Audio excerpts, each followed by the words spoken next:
کہ کسی بھی صورت میں یہ معاملات بہتر انداز میں آگے چلیں. وہ چاہتے ہیں کہ کوئی ایسا کوئی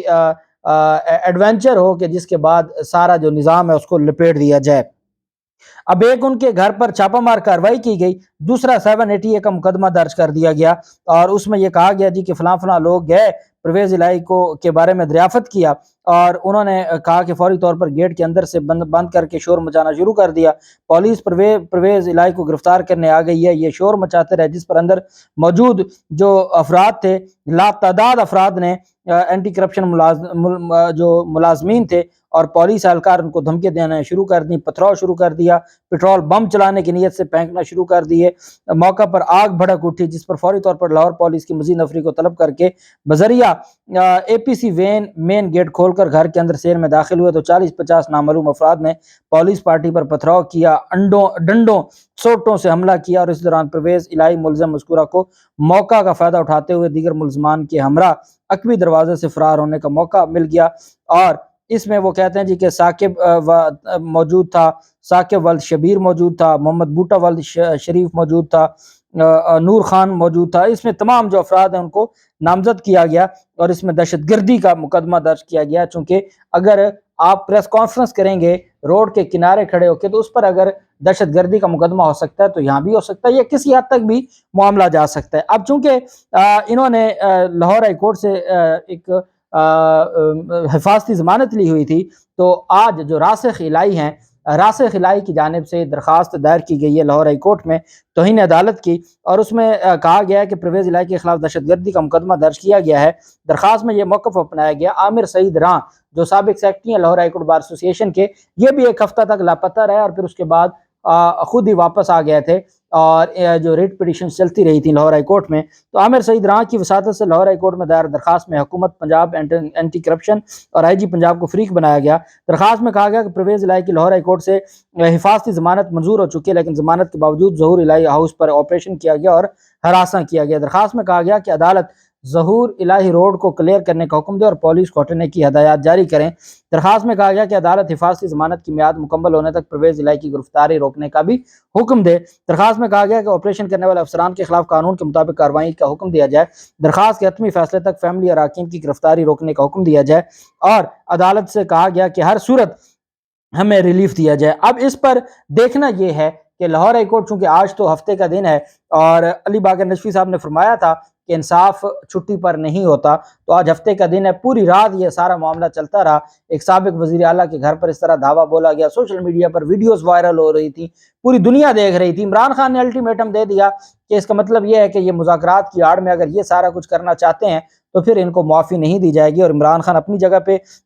درست ہیں، ان کو بہت تکلیف ہے اور بعض عناصر یہ بھی کہتے ہیں کہ یہ مذاکرات سبوتاژ کرنے کے لیے یہ سارا کھیل کھیلا گیا. اور میں نے آپ کو بتایا تھا کہ آصف زرداری بھی یہ چاہتا ہے کہ کسی طریقے سے شہباز شریف نہل ہو، سپریم کورٹ کا فیصلہ ہے، شہباز شریف نہل ہو اور اگلے چند مہینوں کے لیے بلاول زرداری کو وہ وزیر اعظم بنا دیں تاکہ ان کے نام کے ساتھ سابق صدر آتا ہے تو ان کے نام کے ساتھ سابق وزیر اعظم آ جائے. الیکٹ ہو کے تو ساری زندگی انہوں نے بننا نہیں ہے. بہرحال جب یہ ساری ڈیولپمنٹ ہو رہی تھی اس وقت پاکستان میں 3 عہدیدار موجود نہیں تھے. پاکستان میں محسن نقوی نگران وزیر اعلیٰ پنجاب پاکستان چھوڑ کے چلے گئے ہیں اور بیرون ملک چلے گئے ہیں. آئی جی پنجاب بیرون ملک چلے گئے ہیں اور سی سی پی او لاہور یہ بیرون ملک چلے گئے ہیں. جو میڈیا کی جو خبر ہے اس میں جی این این کی جانب سے یہ خبر بریک کی گئی اور ان کا یہ کہنا ہے، ان کی جانب سے تو یہ کہا گیا کہ عمرے کی ادائیگی کے لیے تینوں افسران جو وزیر اعلیٰ پنجاب بھی، نگران وزیر اعلیٰ پنجاب بھی، آئی جی پنجاب اور سی سی پی او تینوں حکومت کے جو بڑے ہیں وہ ملک چھوڑ کر چلے گئے ہیں. لیکن یہ ایک بڑی یہ بات سمجھنے والی ہے کہ اس وقت جب نگران وزیر اعلیٰ پنجاب بھی پاکستان میں موجود نہیں تھے، آئی جی پنجاب بھی نہیں تھے اور سی سی پی او لاہور بھی نہیں تھے، تو پھر کن کے احکامات پر یہ وہاں پر آپریشن کیا جا رہا تھا، کن کے احکامات پر پولیس نفری آ رہی تھی، کس کے احکامات پر دروازے توڑے جا رہے تھے؟ کیونکہ اینٹی کرپشن نے اگر مدد مانگی تھی تو اینٹی کرپشن کو پنجاب پولیس نے قانون کے مطابق مدد دینی تھی اور یہ وہ پنجاب پولیس تھی جن پر بہت مہربانیاں کی تھیں پرویز الہی نے، لیکن انہوں نے ثابت کیا کہ وہ ہر وقت تیار ہوتے ہیں، اگر کہیں بھی حالات خراب کرنے ہیں تو وہ ہر وقت تیار ہوتے ہیں. اور مجھے یاد ہے جب سپیکر تھے پرویز الہی تو ہر روز جو پروڈکشن آرڈر جاری کرتے تھے حمزہ شہباز کے، اور حمزہ شہباز، خواجہ سعد رفیق اور سلمان رفیق نے آ کے شکریہ ادا کیا تھا پرویز الہی کا کہ جی آپ نے بڑی مہربانی کی، ہمیں جیل میں نہیں رہنے دیا اور آپ ہر روز اسمبلی کے اجلاس میں ہمیں بلا لیتے تھے اور پروٹیکشن آرڈر جاری کرتے تھے۔ آج انہی لوگوں کی ماں پر ان کے گھر کی چادر چار دیواری کا تقدس پامال ہوا، اور اس لمحے کہنے والے تو یہ کہتے ہیں کہ جو چیزیں ہیں وہ سب کے سامنے ہیں، اور اس وجہ سے واپسی کے معاملات بھی اور امکانات بھی کم ہیں۔ بہرحال اب عمرے پہ گئے ہیں یا پاکستان سے چلے گئے ہیں بیرون ملک اپنے کسی آفیشیل وزٹ پہ گئے ہیں، لیکن خبر یہ ہے کہ تینوں جو حکومت کے بڑے ہیں وہ تینوں اس وقت تک ملک چھوڑ چکے ہیں اور وہ بیرون ملک چلے گئے ہیں۔ اللہ پاک ہمارے ملک پہ رحم کرے، اللہ پاک پاکستان کا حامی و ناصر ہو۔ بہت شکریہ، اللہ حافظ، پاکستان زندہ باد۔